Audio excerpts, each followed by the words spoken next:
Síntesis y estudio de un ortofosfato de titanio, litio y aluminio. Posible aplicación en baterías de ion litio.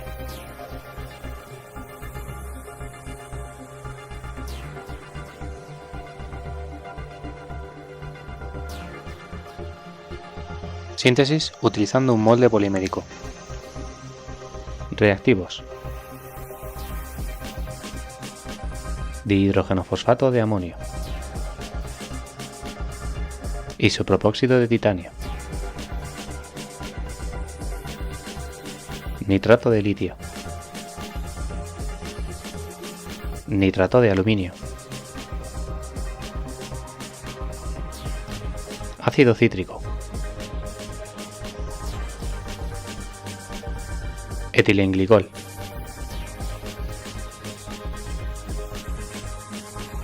síntesis del molde polimérico de polimetilmetacrilato.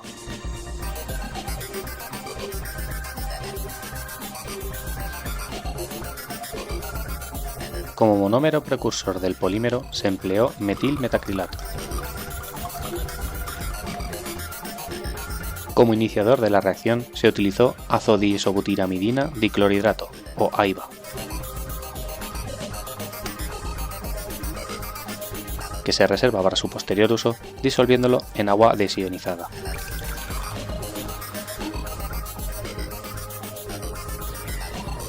También se empleó una disolución de hidróxido sódico de concentración 0,1 molar.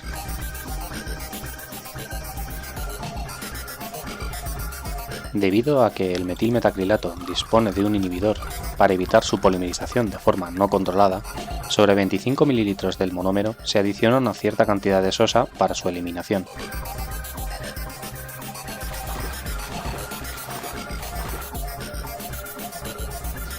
Este proceso se repite 3 veces.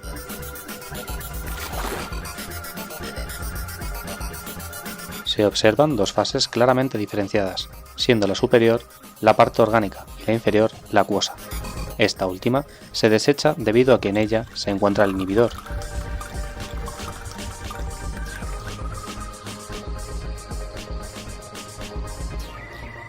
Mientras que la parte orgánica, donde se encuentra el monómero, es la que se utiliza en la reacción de obtención del polímero.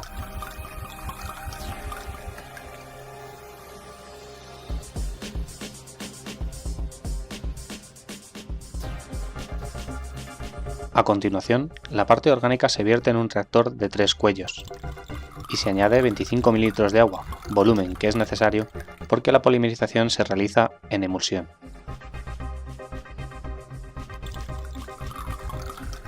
La disolución contenida en el reactor se lleva a agitación a 300 revoluciones por minuto en corriente de argón que evita la oxidación del monómero.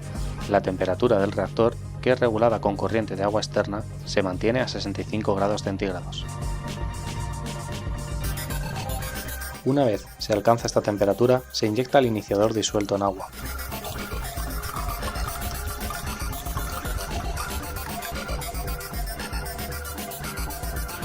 Para que se produzca la polimerización, se deja reaccionar durante 1 hora.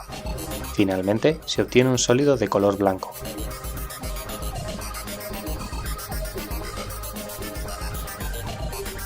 Transcurrido el tiempo de reacción y con el fin de eliminar todo el monómero residual, se transfiere el contenido del reactor a una bolsa de diálisis.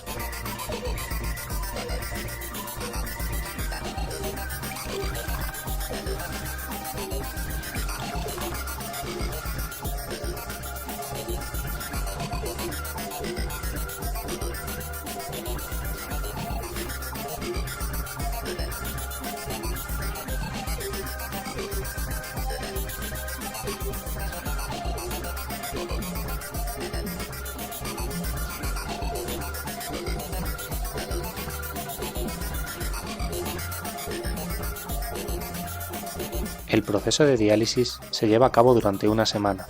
A lo largo de la misma, se va cambiando el agua de forma periódica.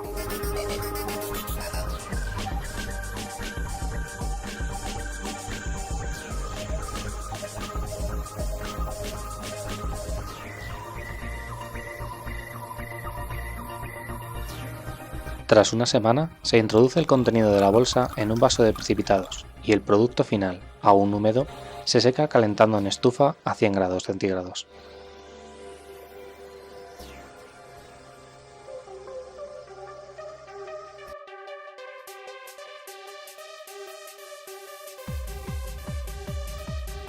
El producto final seco se deposita en un vial para su posterior caracterización y uso.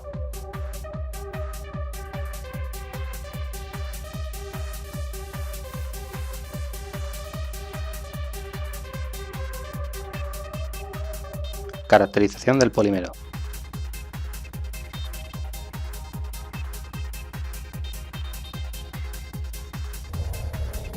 La caracterización del polímero se realiza por espectroscopía de absorción infrarroja. Es una técnica que permite identificar los enlaces existentes en la muestra.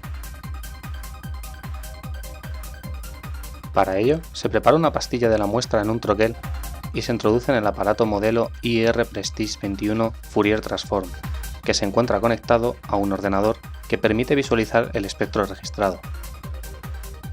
De acuerdo con el espectro infrarrojo obtenido, se identifican las bandas características del polimetilmetacrilato.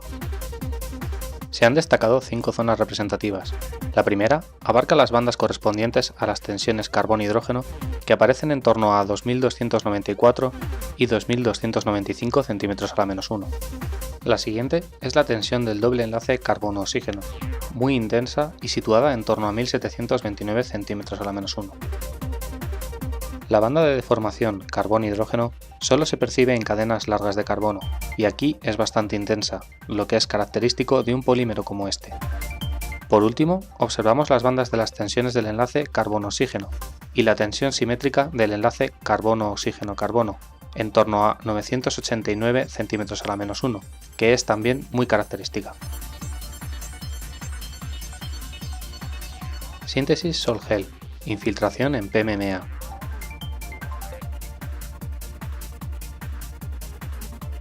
El polímero preparado se utiliza como molde para infiltrar una disolución precursora correspondiente a la estequiometría LATP.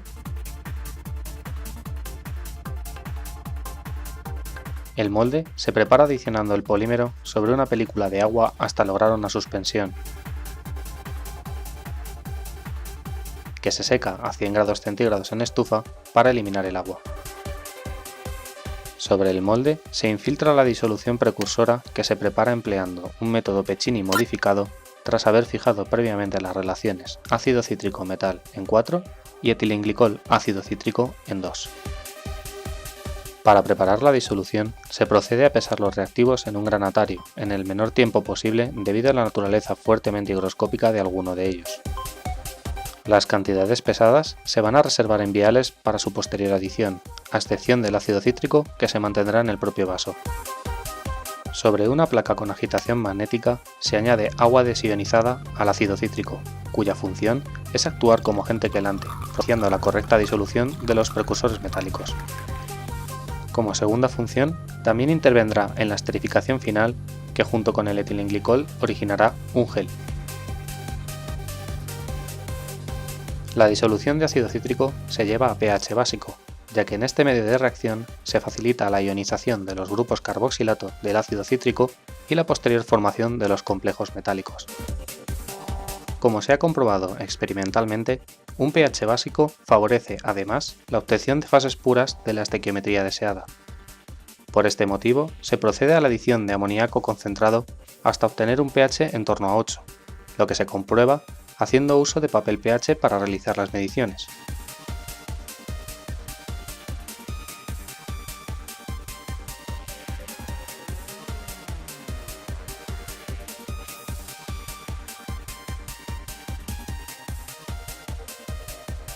Se añade como primer reactivo el isopropóxido de titanio, utilizando una micropipeta.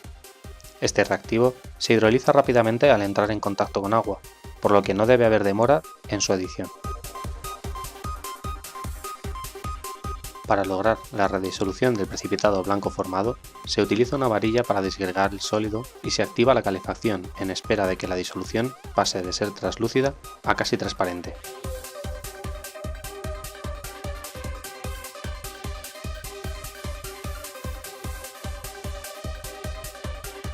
Llegado este momento, se procede a la adición del dihidrogenofosfato de amonio y los nitratos de litio y de aluminio.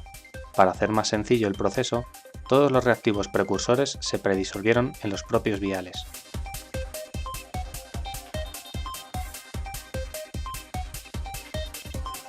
El volumen total de la disolución resultante, de aproximadamente 40 ml en este punto, se redujo hasta los 25 ml mediante calentamiento, momento en el cual se añade el etilenglicol para iniciar la formación del gel.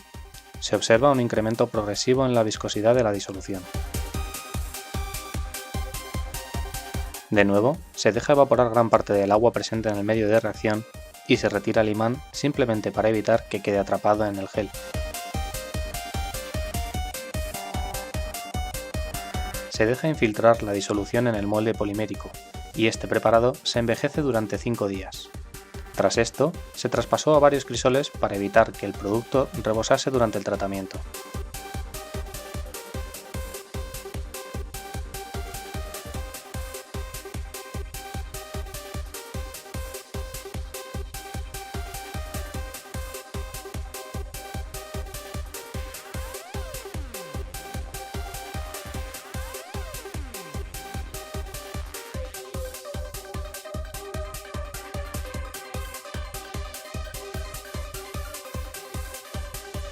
Estos crisoles se introducen en un horno para eliminar la masa del polímero.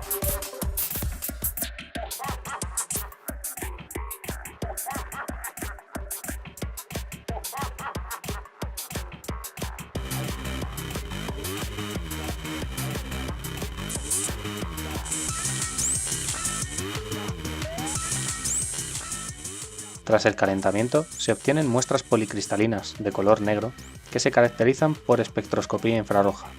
En el espectro registrado se observa la banda correspondiente al grupo fosfato y no se visualizan bandas pertenecientes al polímero utilizado como molde, con lo que se confirma que éste se ha calcinado.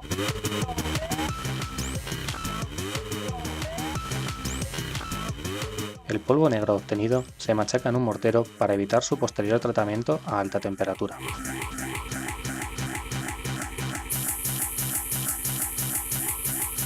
Se coloca la muestra de nuevo en los crisoles y se da un tratamiento térmico final en horno.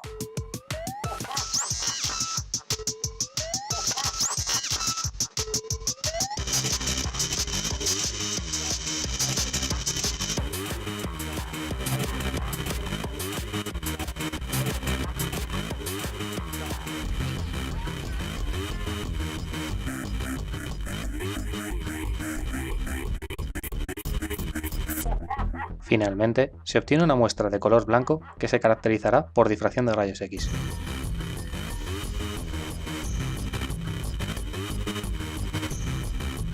Caracterización de las muestras. Difracción de rayos X.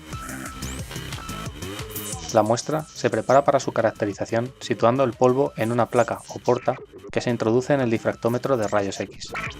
El registro gráfico obtenido es este y confirma que todas las reflexiones registradas en el difractograma pueden ser indexadas en base a una simetría romboédrica de grupo espacial R-3C, compatible con una estructura tipo Nasicón.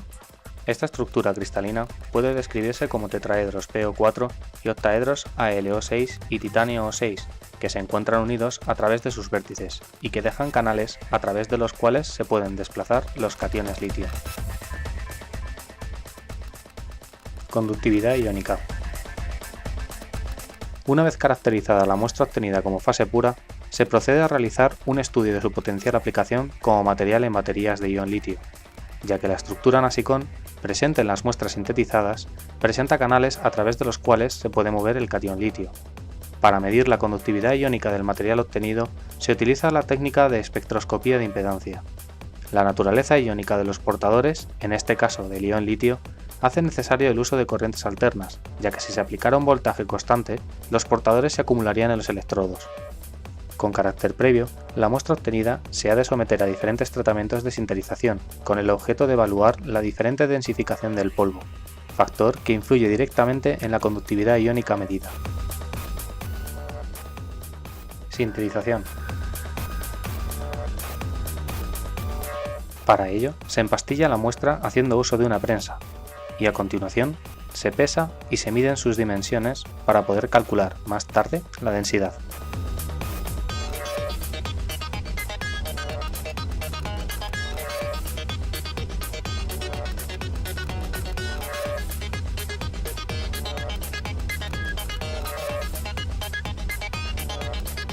Se someten las pastillas a los respectivos tratamientos de sinterización y se procede a su caracterización por difracción de rayos X.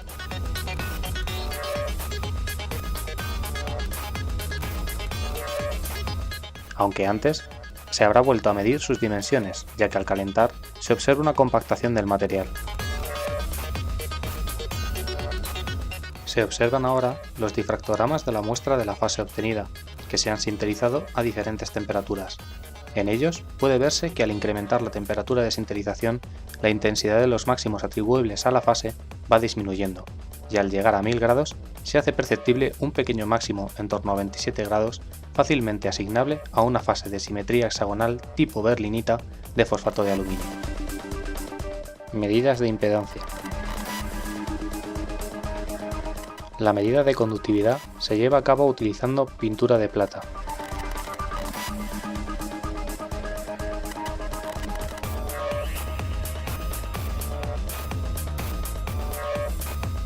Y situando la pastilla entre dos discos, que se colocarán en el analizador de impedancias. Los estudios llevados a cabo muestran que a una densificación mayor, la conductividad en el bulk mejora, y que la presencia de impurezas reduce la conductividad en las fronteras de grano. Aplicaciones. Una potencial aplicación de estas fases estaría basada en su empleo como material en baterías de ion litio, bien como electrodo o bien como electrolito. Para terminar, recordemos cómo funciona una batería de este tipo.